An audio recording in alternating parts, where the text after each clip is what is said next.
It says, okay, this is nice. I want to start. Okay, this is a great. Here we go. It says, blessed. This is James chapter 1, verse 12. We're going to read a little bit more here. It says, blessed is the man that endured temptation. For when he is tried, he shall receive the crown of life, which the Lord has promised to them that love him. Let no man say when he is tempted, I am tempted of God. For God cannot be tempted with evil, neither tempteth he any man. But every man is tempted when he is drawn away of his own lust and enticed. Then when that lust has conceived, it bringeth forth sin, and sin, when it is finished, bringeth forth death. Do not err, my beloved brethren. Every good gift and every perfect gift is from above and cometh down from the Father of lights, with whom is no variableness, neither shadow of turning. Then I'm going to read this part in the New English Version to give you a better idea what it means. I'm going to read it in the King James first, but it says, of his own will begat he us with the word of truth, that we should be a kind of first fruits of his creatures. That's King James Version. James chapter 1, verse 19. This is the new, I forgot what it's called. So it says, he chose to give us birth through the word of truth, that we might be a kind of first fruits of all he created. What could that mean? He chose to give us birth through the word of truth. That's the beginning of life. The truth is the beginning of life. The word of truth is the beginning of life. See, a lot of us are alive and we're living, but we haven't experienced life. A lot of us are involved in death.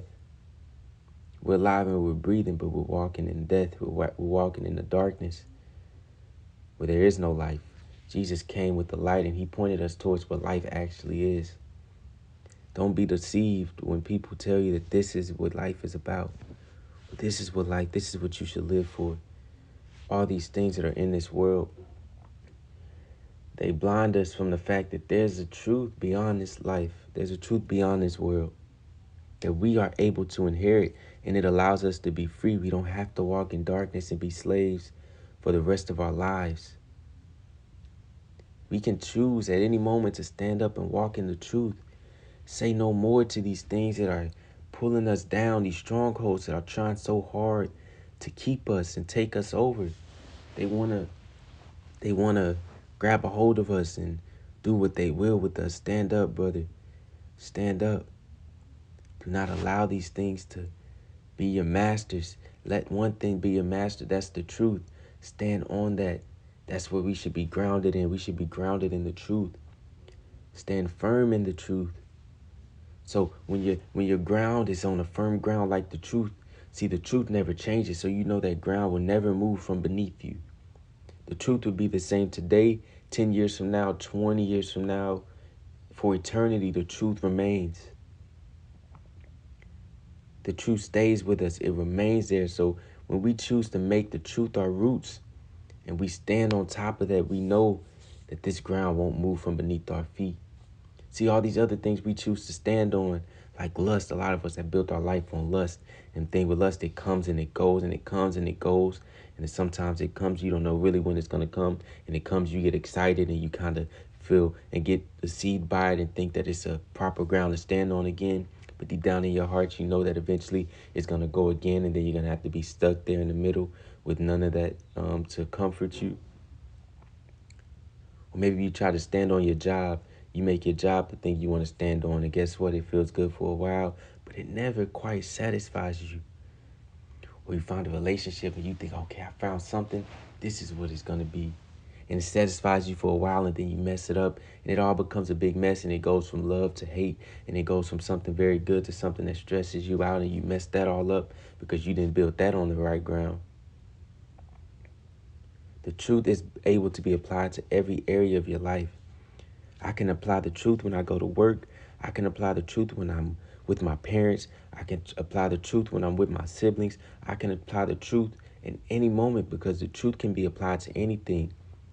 It can be applied to anything I do. If I choose to take on a sport or a hobby or something I want to build, if I build that on the truth, it's going to be so much better.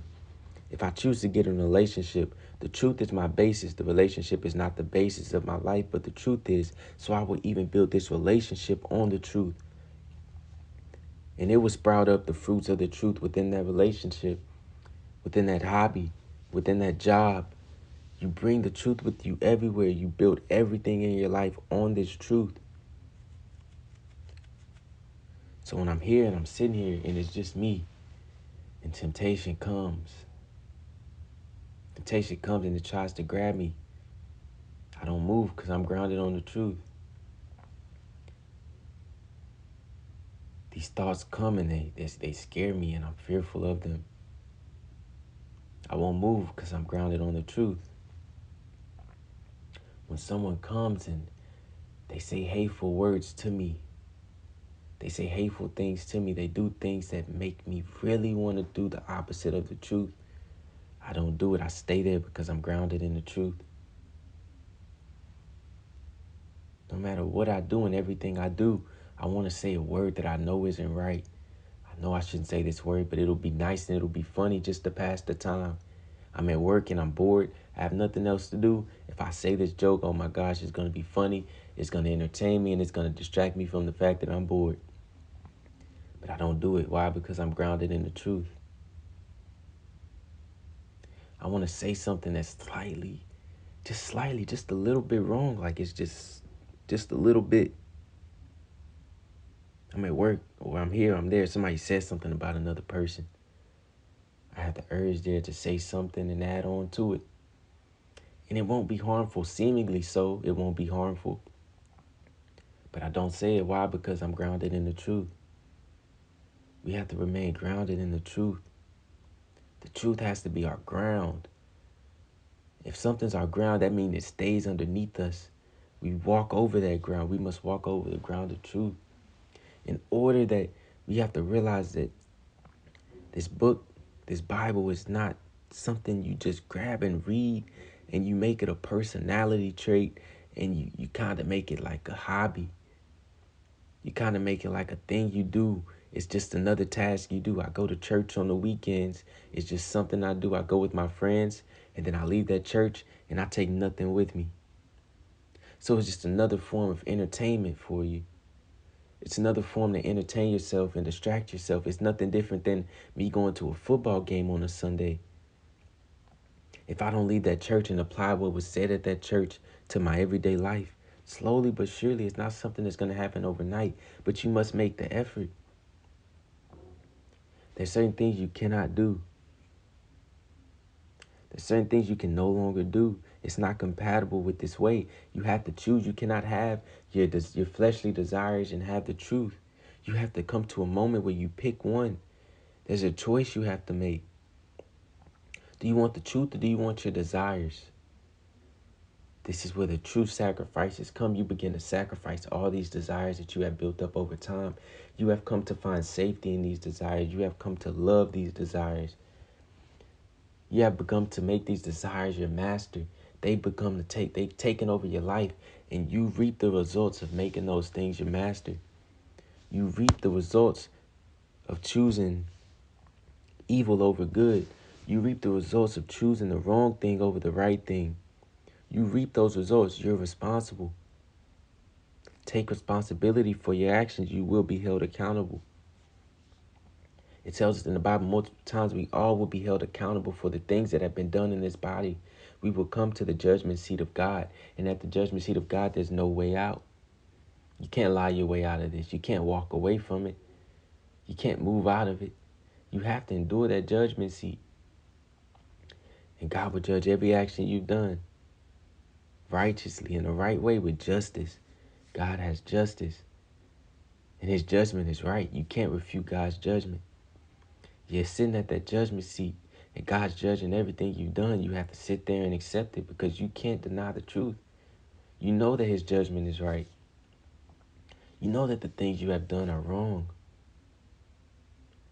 You choose now, today, on this day, will I continue to walk in darkness? Will I continue to give in to these evil desires that are destroying me? And if you have begun to make the effort, brother, know that there is a way ahead if you keep going. Even if you feel like you can't, if you just keep going, brother, you'll make it there. Just keep moving. You feel like these desires can be overcome if you started. And I'm talking to those of you that have actually started to make the effort to cut off these desires that are so strongly binding you. And you see that they're just destroying your mind and they're holding you captive. I'm talking to you and I'm telling you, don't give up. Keep walking forward. Press on. Press towards the mark.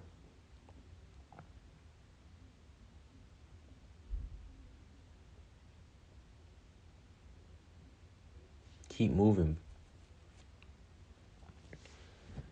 Know that anything started for a good reason will end in a good reason.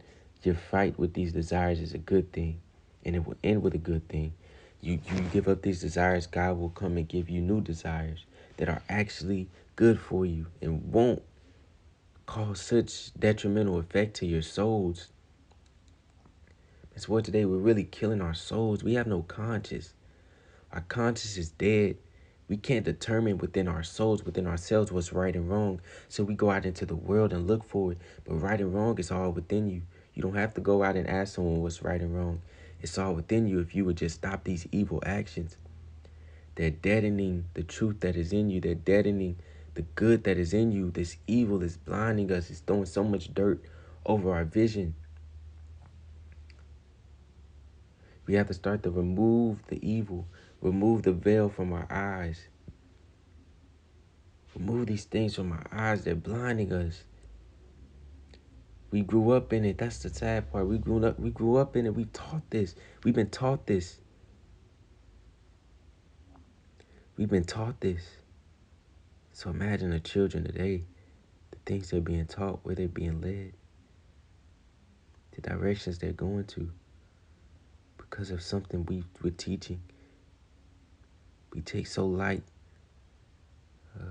responsibility and weight in the words we speak and the words others speak, not realizing that these words we speak guide us. Words come from the thoughts. They come from the thoughts and they're manifested within your speech. And this is what guides us. So if I'm a child and I'm being told the wrong words, this is what's guiding me. If I'm being told the right words, this is what's guiding me. That's why it says in the Bible, the tongue has the power of life and death. Life and death lie in the tongue. The words I speak, if you listen and they guide you, where will they take you? The words I say, are they leading you towards the darkness, or are they leading you towards the light? Do I speak evil or do I speak the truth? Do I talk with love or do I talk with hate? These questions we must ask ourselves, and ask ourselves when we're listening to things. As you listen to me now, discern. Discern, is this God speaking the truth? Is what he says with love? Is what he says with hate? Is he speaking for the good or is he speaking for the bad? Is he speaking his opinion or is he speaking the truth? We have to discern these things and know, because everyone speaks. And everyone's speech points you towards a certain direction.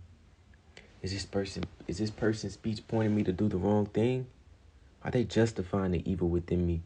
See, that's what happens sometimes. We already have this evil within us, and then someone comes and they justify it for us.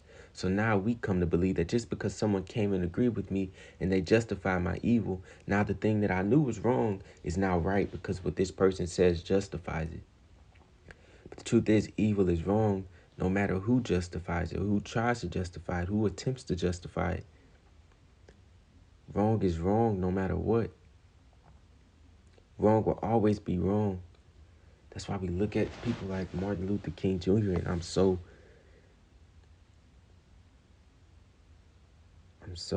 fond of this man, because the way he went about things in that movement, why it was so effective, is because he grounded that movement. Even that movement was grounded in the truth, which is why it was so effective.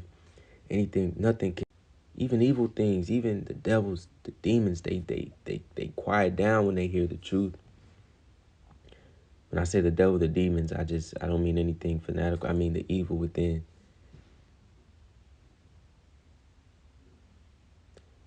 MLK Jr., he came And he saw that there was something wrong. They were violent towards a certain race.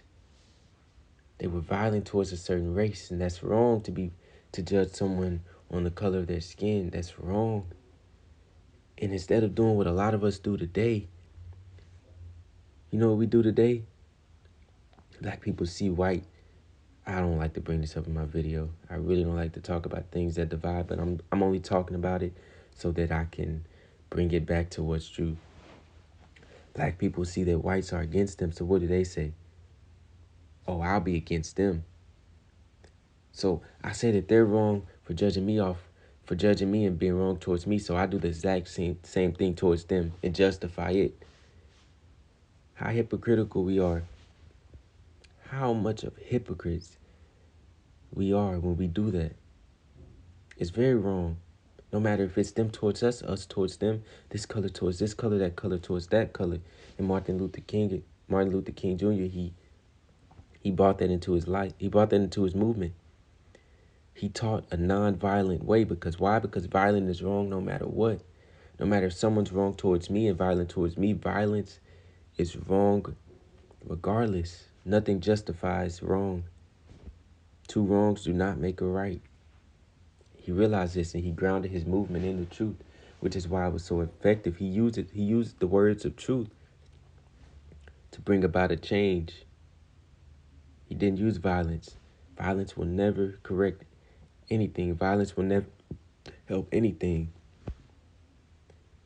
The Buddha says hatred is overcome by love alone. Hatred cannot overcome hatred. Someone's hateful towards me, I don't overcome their hatred by being hateful back towards them. I overcome their hatred by showing love to them. Because love truly does calm that hatred within us and within others. Is truly a beautiful thing. All right, and I bring it to this last, I'm sorry if this video is very long, but I bring it to the last thing I have to say here. It says, then you will know the truth and the truth will set you free. John chapter 8, verse 32. This is the ground of everything. Then you will know the truth and the truth will set you free. We must really open our hearts and open our minds and open space for God to be able to show us the truth. We must cut away certain actions because they are not compatible with the truth. How can we ask to know the truth? If the truth is love and I hold hate in my heart, how can I ever know the truth?